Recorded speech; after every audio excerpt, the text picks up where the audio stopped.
আপনারা শুনেছেন যে এবারকার 2025-26 এই অর্থ বছরের বাজেট অধিবেশন সেটা শুরু হবে আগামী 21 তারিখ অর্থাৎ 21শে মার্চ থেকে সেটা শুরু হবে এবং সেটা চলবে 1 তারিখ পর্যন্ত সেই বাজেট অধিবেশন চলবে।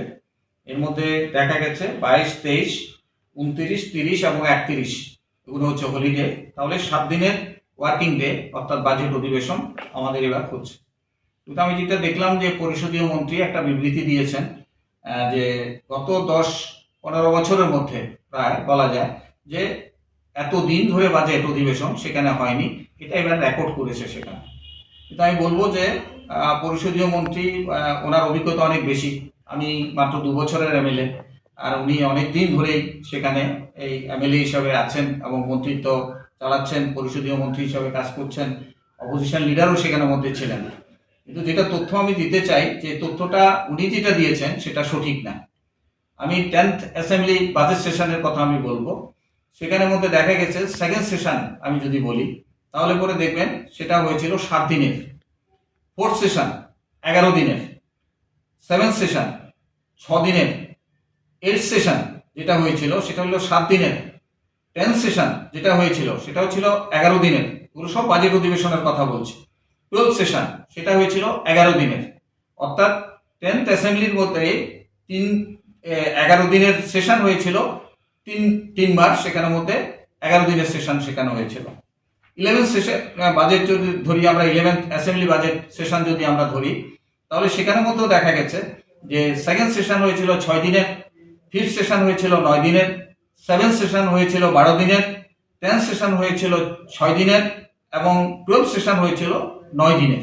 কাজে উনি যেটা বলছেন এটা সর্বকালের রেকর্ড, আসলে কথাটা সঠিক নয়। তথ্যগুলো আমি আপনাদের বলছি, আমার কাছে সেই কপি আছে, আমি ইচ্ছা করলে সেই কপিও আমি সেখানের মধ্যে দিতে পারবো। সেকেন্ড হচ্ছে যে বাজেট অধিবেশনের সঙ্গে যেটা সেখানে থাকতো যে সাবজেক্ট কমিটিতে বিষয়গুলো সেখানে যেহেতু আলোচনা হতো তাহলে পরে বাজেটগুলো সমৃদ্ধ হয়।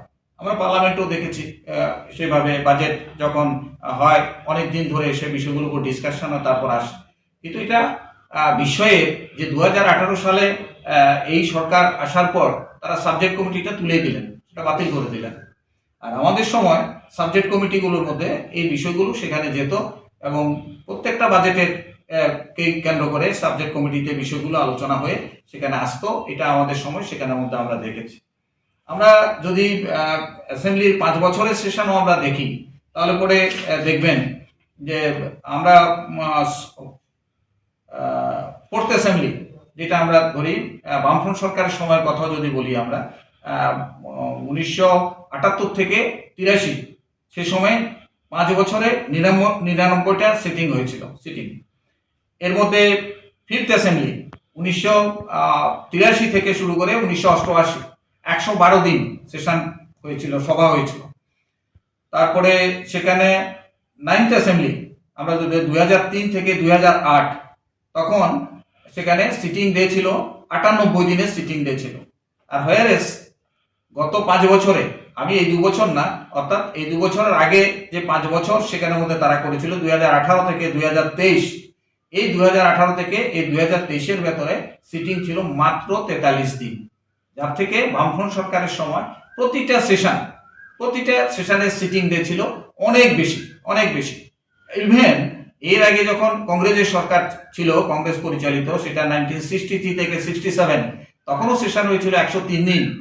তারপরে সেকেন্ড সেশন হয়েছিল 1963 থেকে 67, যেটা বললাম 103 দিনের সেশন সেখানে হয়েছিল।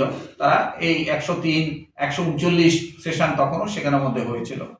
দ্বিতীয়ত যেটা হচ্ছে যে কিছু বিল এত কম দিন সেখানে সেশন করছে, অর্থাৎ 43 দিনের সেশন করলো তারা 2018 থেকে 2023, কিন্তু বিল পাস যদি বলেন তাহলে সর্বোচ্চ 74টা বিল সেখানের মধ্যে পাস করেছে। আর আমাদের সময় যখন আমরা 112 দিন সেশন করলাম তখন 57টা মাত্র বিল সেখানের মধ্যে পাস হয়েছে। এখন এই বিলগুলো পাস যেগুলো হচ্ছে সংখ্যাগরিষ্ঠতার জোরে বিলগুলো সেখানের মধ্যে পাস হচ্ছে, কিন্তু বিলগুলোকে সেখানের মধ্যে সিলেক্ট কমিটিতে পাঠানো, একটা বিলও সিলেক্ট কমিটিতে পাঠায়নি। এবং বামফ্রন্ট সরকারের সময় আমরা সেটা দেখেছি যে কতগুলো বিষয় যেগুলো রাজ্যের স্বার্থ সম্বলিত, শিক্ষা সম্বলিত, যেমন ইকফাই ইউনিভার্সিটি, এমবিবি ইউনিভার্সিটি, এগুলো করার সময় বিধানসভায় প্লেস করা আমরা সিলেক্ট কমিটিতে পাঠিয়েছিলাম। সিলেক্ট কমিটিতে সেগুলো আলোচিত হয়েছে, সিলেক্ট কমিটি থেকে অনুমোদিত হয়েছে, তারপর গিয়ে সেগুলো বিল আকারে সেখানের মধ্যে এসেছে। কিন্তু এইবার সেখানে আমরা দেখলাম কতগুলো প্রাইভেট, যেমন ধর্মদীপা, আর্যভট্ট, টেকনো ইন্ডিয়া, এগুলো সিলেক্ট কমিটিতে পাঠানো হয়নি। আমরা বারবার বলেছি, বিরোধীরা, সব বিরোধীরাই সেখানে আপত্তি করেছিল। তখন মথাও সেখানে বিরোধী পক্ষের মধ্যে ছিল, সরকারে ছিল না। আমরা সিপিআইএম এর তরফ থেকে আমরা দাবি করেছি, কংগ্রেসের তরফ থেকে দাবি করেছে, মথার তরফ থেকে দাবি করেছে যেগুলো সিলেক্ট কমিটিতে পাঠানো হোক। কিন্তু দেখা গেছে যে সেগুলো সিলেক্ট কমিটিতে না পাঠিয়ে একেবারে সংখ্যাগরিষ্ঠতার জোরে এগুলোকে পাস করে নেওয়া হয়েছে। এই যে আমাদের সময় আর এখনের সময় উনি যে বিবৃতি সেখানের মধ্যে দেওয়ার চেষ্টা করছেন, একটি বিবৃতির মধ্যেও কিন্তু কোনো সত্যতা সেখানের মধ্যে নেই। আমি তথ্য দিয়ে আমি কথাগুলো সেখানের মধ্যে বলছি, এই তথ্য আমার কাছে আছে। আমি সেজন্যই বলছি যে জনগণ বিভ্রান্ত হবেন না। সেশন বামফ্রন্ট সরকারের সময় সবচেয়ে বেশি বাজেট অধিবেশনের সেশন সেখানের মধ্যে দিন সেখানের মধ্যে ছিল।